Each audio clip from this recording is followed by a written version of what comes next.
देखो, hero limited was registered with a capital of rupees 10 lakh divided into 1 lakh equity shares of rupees 10 each. The company invited applications for 50,000 shares.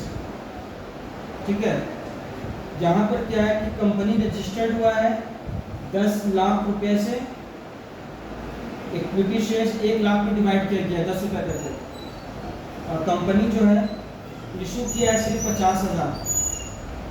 Amount payable was as follows: on application ₹3, on allotment ₹3, on first call ₹2 and final call ₹2. ठीक है, all the shares were subscribed and allotted.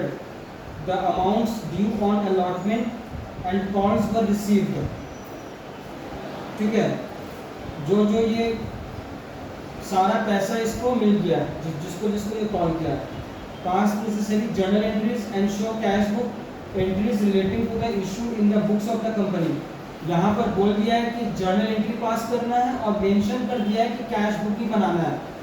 ठीक है, तो देखो सारा entries जो होगा cash को छोड़ के वो सब जर्नल प्रॉपर में होगा, क्योंकि इसको हम लोग जर्नल प्रॉपर बोलते हैं.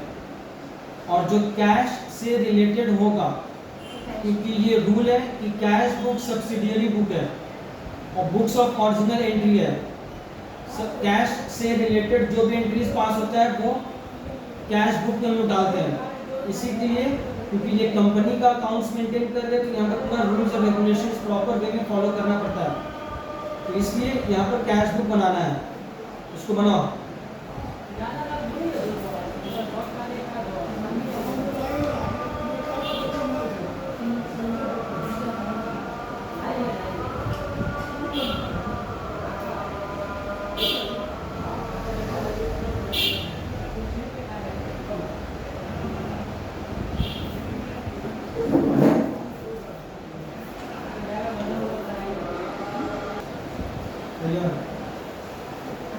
अब देखो, अब जब शेयर्स प्रीमियम में इशू होगा तब इसका ट्रीटमेंट कैसे करेंगे. देखो, कंपनी शेयर्स कैश में इशू करे या काइंड में इशू करे, वो दोनों ही सिचुएशन में प्रीमियम में इशू कर सकता है. प्रीमियम का मतलब होता है, मान लो 10 रुपये का शेयर है, वो 10 रुपये से अगर ज्यादा हुआ, ये नॉमिनल वैल्यू है. ठीक है, उससे 1 रुपया भी ज्यादा अगर वो लिया तो उसको बोलते हैं प्रीमियम. समझ में आया. और ये जो है ट्रांसफर होगा अमाउंट सिक्योरिटीज प्रीमियम अकाउंट में.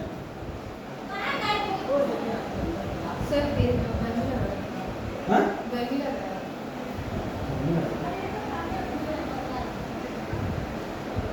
कौन पीछे का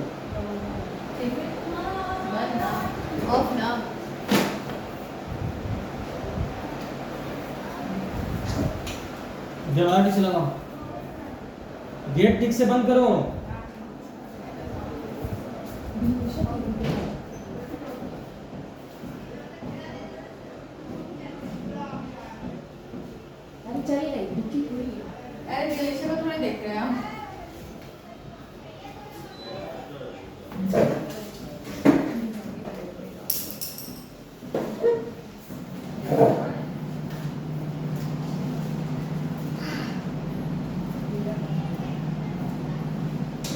देखो, सिक्योरिटीज प्रीमियम जो कंपनी लेता है, इशू करता है, तो उसका अमाउंट जो है सिक्योरिटीज प्रीमियम अकाउंट में ट्रांसफर होता है. ठीक है, क्या हुआ, तुमको पढ़ाई करना है कि फोन चलाना है? बता तो पहले हमको क्या पूछ रहे हैं. एक मिनट बाद बोलिए. सुन रहे हैं काम. पढ़ने का अगर मन है तो पढ़ाई करने के लिए आओ, और नहीं मन है तो मत आओ. हम सुन रहे हैं. किसी को कोई जबरदस्ती नहीं है. आपको बात ध्यान से सुनिए. ठीक है,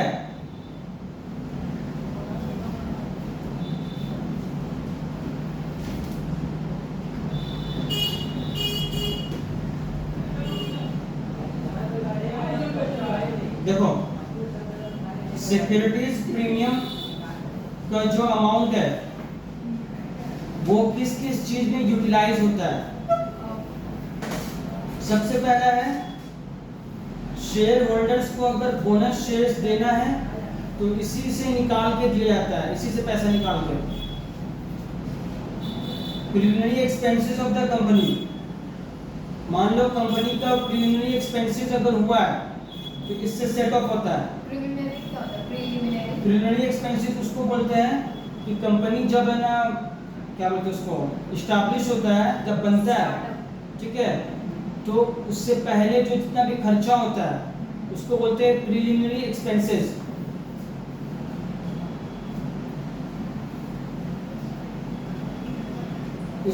ये सिक्योरिटीज प्रीमियम का अमाउंट जो है उससे सेट ऑफ ये हो सकता है, ये खर्चा को। तीसरा है for writing of the expenses और द कमीशन पेड और discount allowed on any issue of securities of the company. ये जो भी खर्चा होगा सिक्योरिटीज प्रीमियम के अमाउंट से इसको सेट ऑफ कर सकते हैं। चौथा है for providing for the premium payable on the redemption of redeemable preference shares और on debentures of the company. Preference shares या डिबेंचर्स को रिडीम अगर कर रहे हैं, प्रीमियम में रिडीम कर रहे हैं, तो जो ये सिक्योरिटीज प्रीमियम का जो अमाउंट है ना, उसका प्रीमियम को सेट ऑफ कर सकते हैं, उसमें यूटिलाइज कर सकते हैं। ठीक है, पूछना है इसमें? नहीं। पांचवा है for purchase buy back of own shares and other securities. अपना ही शेयर्स या सिक्योरिटीज को परचेज करना। ठीक है, ये 5 चीजों के लिए ही ये यूटिलाइज हो सकता है। बात समझ में आया? और किसी भी चीज के लिए इसको यूटिलाइज नहीं कर सकते हैं। कि ये सेक्शन 52 सब सेक्शन 2 में दिया हुआ है, कंपनीज एक्ट 2013 में मेंशन किया हुआ है। अब सुनो,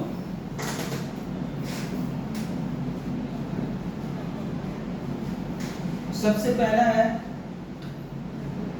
कि क्वेश्चन अगर साइलेंट रहे, सिर्फ बोल दे कि सिक्योरिटीज प्रीमियम में इसको इशू किया है, कुछ ये नहीं बोला कि कौन सा स्टेज में लिया है, तो हमेशा अलॉटमेंट में इसको मानेंगे, ये वाला स्टेज, जो सेकंड इंस्टॉलमेंट का जो स्टेज है।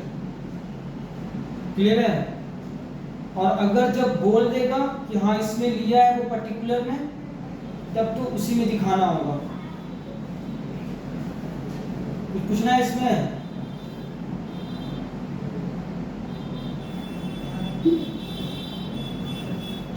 देखो, सिक्योरिटीज प्रीमियम जो है ये एप्लीकेशन के समय में ही अगर मिल गया, इसको बोल दिया मान लो, तो उस समय सिर्फ ट्रीटमेंट इसका दूसरा है।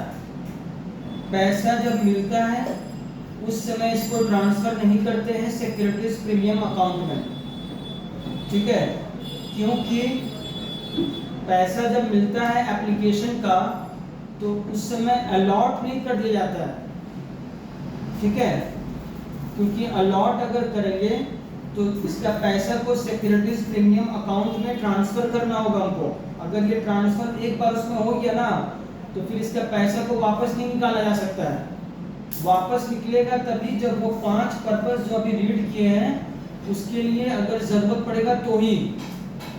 इसी के लिए क्या होता है कि शुरू में जितना पैसा मिलता है कंपनी को, तो bank account debit to share application कर दिया। अब जब जितना को अलॉट करेगा ये, उतना का पैसा को सिक्योरिटीज प्रीमियम अकाउंट में ट्रांसफर कर देगा। पूछना है इसमें? हाँ? ये इसका जर्नल एंट्री है। शेयर अलॉटमेंट में अगर लिया, एप्लीकेशन के अलावा किसी भी और स्टेज में लिया, तो इसका पहला ड्यू एंट्री में ही इसको ट्रांसफर कर देंगे सिक्योरिटीज प्रीमियम रिजर्व बोल के। उसके बाद जो पैसा मिलेगा पूरा पैसा का सिर्फ एंट्री होगा। कुछ पूछना है यहाँ पे?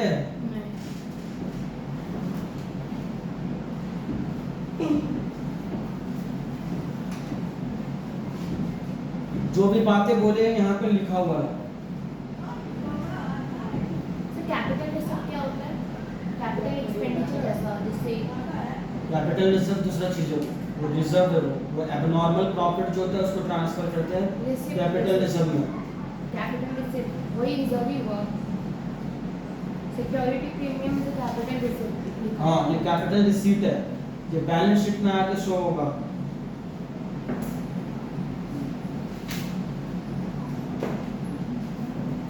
सेवन नंबर देखो,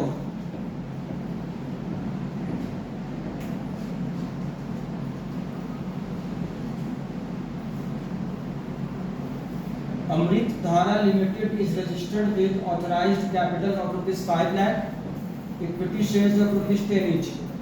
It issued 1 lakh equity shares of ₹10 each at a premium of ₹4 per share. Total amount being payable on application. देखो ये तो लमसम वाला है, लमसम वाला है तो इसमें तो कोई दिक्कत ही नहीं है।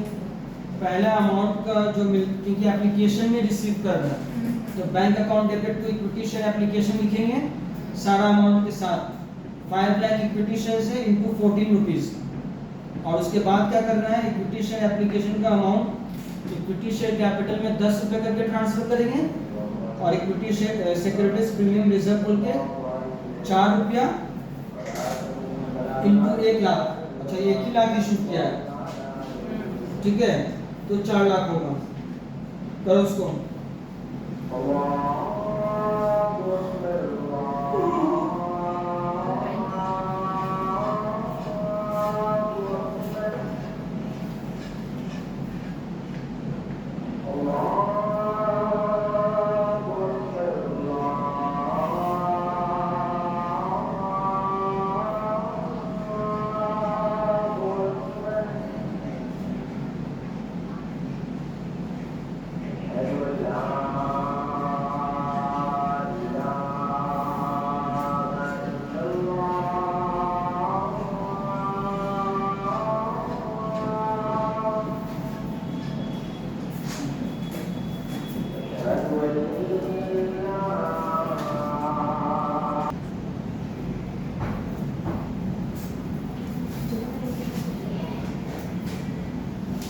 अब देखो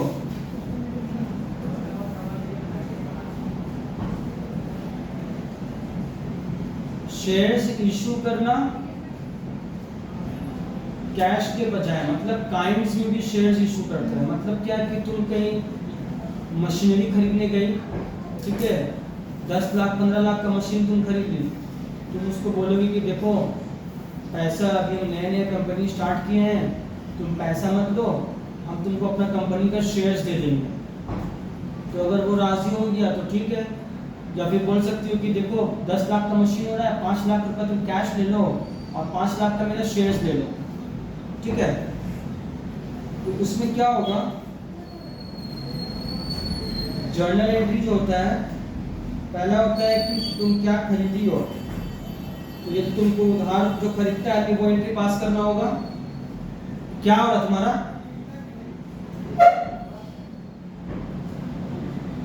पहले तो जो खरीदती हो उधार में वो एंट्री पास करेंगे, सन्ड्री एसेट्स टू वेंडर, ये क्लियर है। डेटर की जगह में वेंडर लिखा है यहाँ पे, सेलर, सॉरी क्रेडिटर की जगह में वेंडर लिखा हुआ है, सेलर ही है।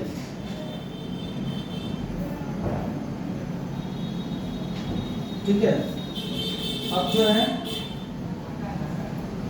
तुम मान लो ये बिजनेस तुम परचेज कर रही हो, अभी उसका एंट्री नहीं बता रहा है, जो मतलब शेयर्स देकर सामान खरीदता है, अभी बता रहे हैं कि बिजनेस जब खरीदता है कोई आदमी तो क्या क्या एंट्री है उसका। तो पहले तुम सन्ड्री एसेट्स अगर खरीदी हो तो उसका एंट्री ये वाला जो बता दिया अभी, सन्ड्री एसेट्स टू वेंडर। अब है बिजनेस परचेज का, बिजनेस परचेज का क्या है कि जितना भी एसेट्स तुम खरीद रही हो उसका अगर वैल्यू दिया हुआ है तो वो पूरा सबका वैल्यू पुट करोगी। एसेट इंक्रीज हो रहा है तो डेबिट कर रहे हैं, फिर सारा लायबिलिटीज उसका ले लियो, टू सन्ड्री लायबिलिटीज बोल के लिख रहे हैं। देखो यहाँ पर स्क्रीन में देखो। सर वेंडर तो मेरा, देखिए आप जो बोल रहे हैं वो हम तो उससे ले रहे हैं ना, क्रेडिटर तो बोले तो सेलर कैसे हो गया? ले नहीं रहे परचेज करोगे तो जो जिससे खरीद रही हो वो कौन है? तुम्हारा परचेजर है वो। तो उससे खरीद रहे तो सेलर हो गया ना।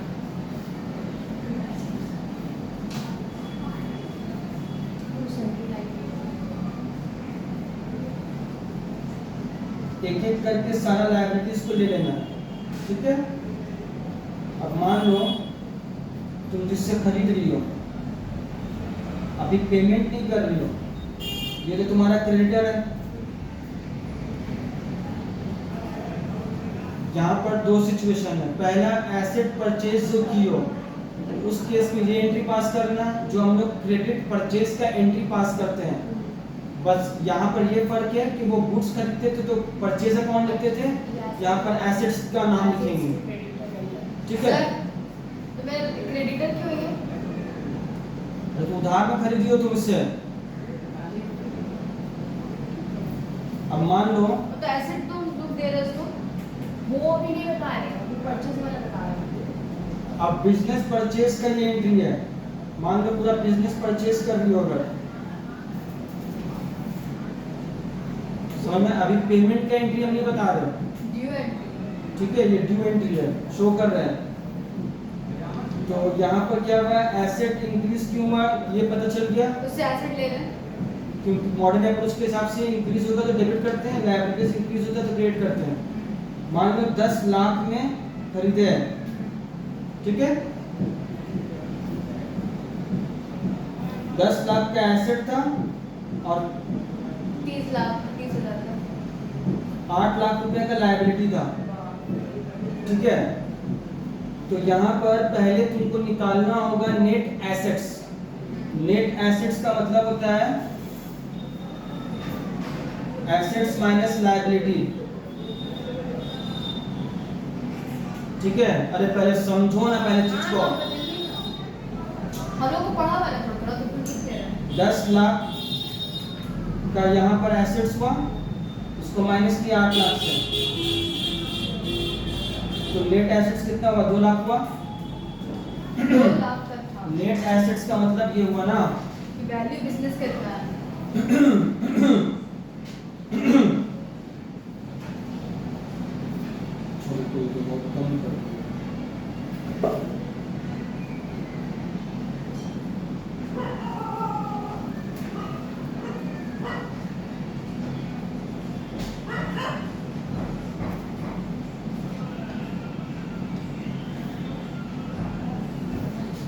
लायबिलिटी 2 लाख कर दो, तो ये नेट एसेट्स का 8 लाख, वही तो ठीक है। नेट एसेट्स का मतलब हुआ कि इतना का हम सामान खरीदे, बिजनेस परचेज की। अब हम तुमसे पूछेंगे ना कि अरे भाई तुम तो बिजनेस का जो नेट एसेट्स हो रहा है वो 8 लाख हो रहा है, तुम खरीदे कितना में? तो तुम बोलोगे 10 लाख में खरीदे, तो हमारे 2 लाख रुपए तुम किस चीज़ का एक्स्ट्रा देकर आई हो? तब बोलोगे कि अरे वो पुराना बिजनेस है तो गुडविल बना हुआ, तो वो हम लोग क्या करेंगे गुडविल में ट्रांसफर कर देंगे 2 लाख रुपया। क्लियर हुआ? अब इन केस अगर क्या होता कि ये 14 लाख का एसेट्स होता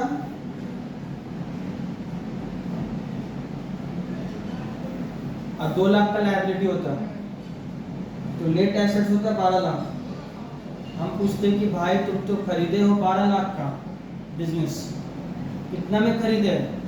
तुम बोलोगी 10 लाख में। हम बोले अरे तो तुमको फायदा हो गया? वो बोली हाँ अरे मिल गया, तुम नहीं संभाल पा रहा था। तो हम बोले ठीक है बहुत अच्छा काम हुआ है, तो तुम्हारा जो फायदा हुआ है तो उसको ट्रांसफर की हो। तो बोले कि अरे किस पर ट्रांसफर करेंगे? तो उसको ट्रांसफर करना पड़ता है कैपिटल रिजर्व में। कैपिटल रिजर्व का मतलब होता है एबनॉर्मल प्रॉफिट, तब ये बैलेंस होगा। मतलब ये तुम्हारा अचानक से प्रॉफिट हो गया। क्लियर हो गया एंट्री? अब देखो बुक में